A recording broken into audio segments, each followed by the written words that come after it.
Ambassador Rasool, thank you very much for joining us at this conference in Istanbul. We have a couple of questions regarding the theme of the conference this year. The first thing is a new era of the region being the Middle East, Turkey, Iran, and all of the different parties that are involved.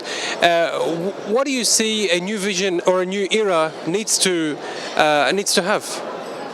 Look, I think that just the concept of a new era is a very hopeful and uplifting concept. The idea that we can sit here in a conference and imagine a different future is a tremendous change from the past. We are a region caught between extremists who want to drag us violently to the past and a contemporary orthodoxy, whether political or theological, who have a nostalgia for the past. What we are having here at this conference is an idea that the future can be better, based on a continuity with the values of the past. And that is a revolutionary thought, I think, for the Muslim mind. And to do this with so many young people in place, they need to find a sustainable vision for the future, because they are not seeing that in the governance, the economics, the societies of the current world that we are living in. And so the new era is one that has to be underpinned by a vision of a future that is not only achievable, but that will be sustainable. Thank you very much. Since you are ambassador of South Africa to the US, you know very, very much all of the different players in the West and their relationship with the Sharq region. And there's been a turbulent, I guess, relationship over the last few years specifically, a relationship of sometimes violence, of a relationship of, miscommunication and whatnot. What are your thoughts? How do we, what's the role of the Sharq region and the West, and how can we make sure that we're on the same page about the future of this region? You see, this region that we are in is presenting the West with what I call a triangular conundrum.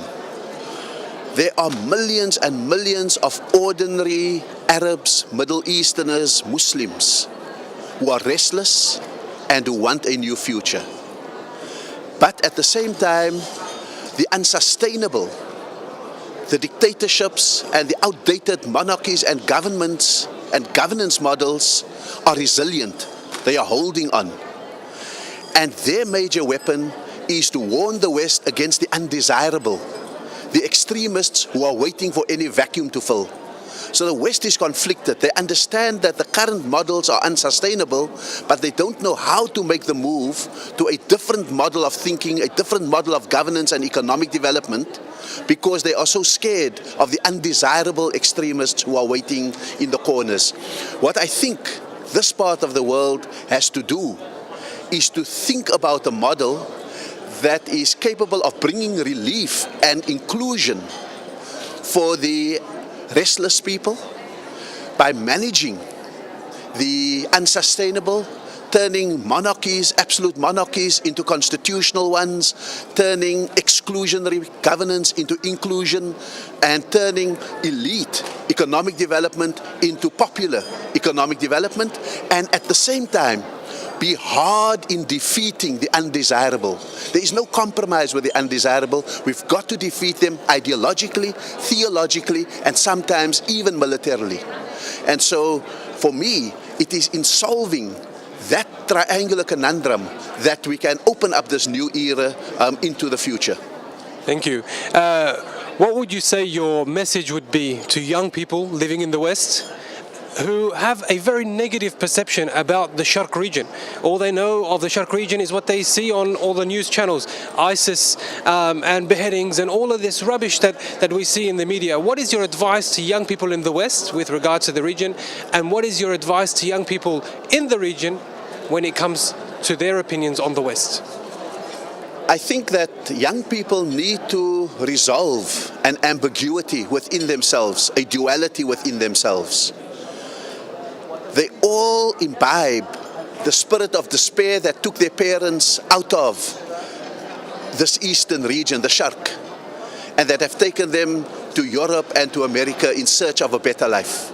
And so all they have been given by their parents is a negative message about why their parents left, and that's been reinforced by television, radio, and social media images of a region that is deeply troubled.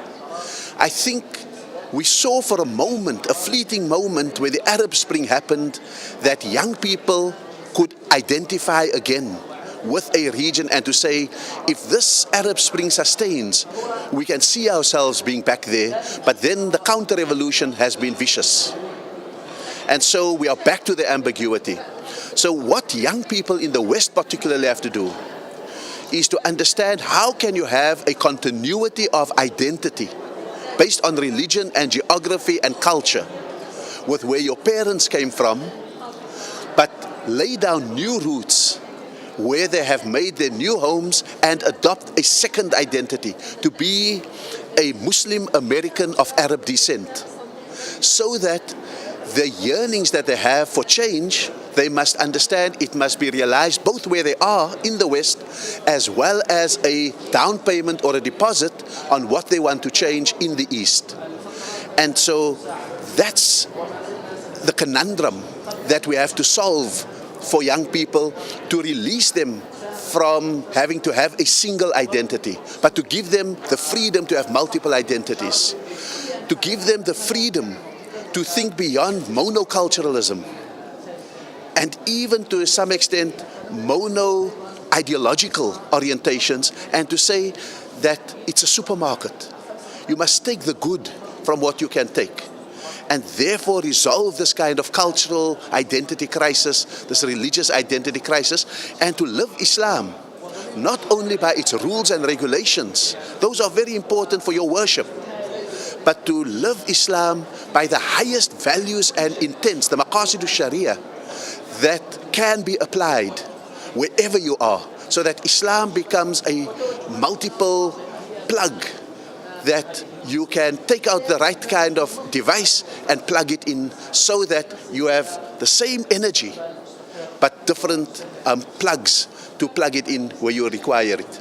Ambassador Rasool, thank you so much for joining us in Istanbul at this conference, and we hope to work with you in the future to solve some of these issues. Inshallah, and thank you very much. I think that this is a wonderful conference, and my own optimism about the future has just grown. Thank you very much. Thank you.